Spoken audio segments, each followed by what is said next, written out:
Hello mga lalabs!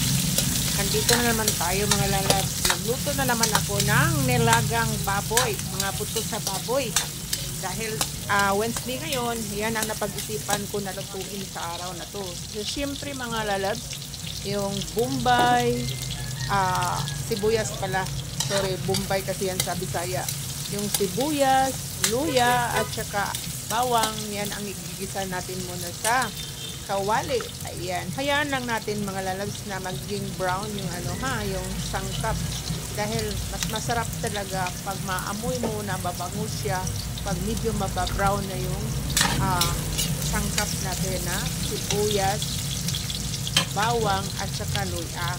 At alam nyo ba mga lalabs, yung karne na niluluto ko niyan, pressure cooker ko na. So, ilagyan natin ng luya.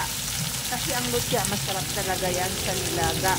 Lalo na kung ang luya mo, latang-lata, yung lata na talaga, masarap talaga yan sa nilaga. So, dahil gusto kong magmamadalis pagluto, ang nilagay ko guys, hindi yung warm water. Mainit na tubig ang ilalagay natin dyan. Tapos nilagyan ko ng konting asin para lumasa talaga siya. So, ayan na mga lalabs, nilagyan ko na ng mainit na tubig na galing talaga sa takuri. So, hayaan lang natin na maluto yung luya. Saka natin ilagay yung sayote. Kasi kailangan talagang latang-lata yung luya bago ang sayote. So, mikos-mikos lang tayo mga lalabs ko dyan. Pagkatapos nyan, ilagay na natin ang sayote.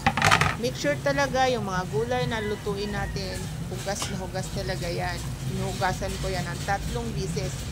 Dahil, sabi ko nga sa inyo, gusto kong magmamadali. Gusto ko yung kumukulong tubig talaga ang nilalagay natin para hindi na mag-aksaya ng panahon. So, nilagyan ko na yan ng tanglad mga lalabs. Dahil yung tanglad, maraming benefits sa katawan.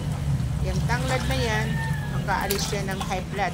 So, dahil pinipressure ko lalabs, ayan na yung buto-buto ng baboy. Lata na yan.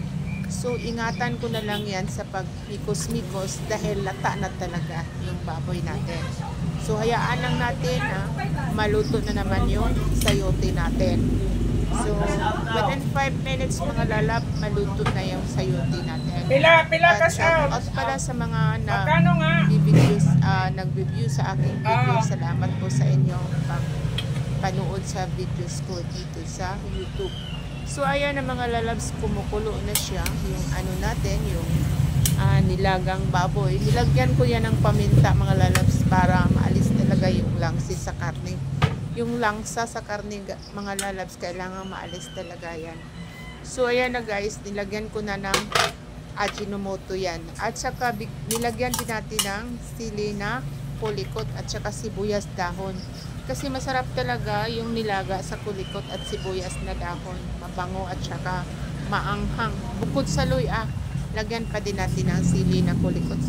Pero ayan na guys, yung natin, nilagang baboy. Yung sabaw, additional sabaw, galing yan sa pressure cooker guys. So, malasa na po yan.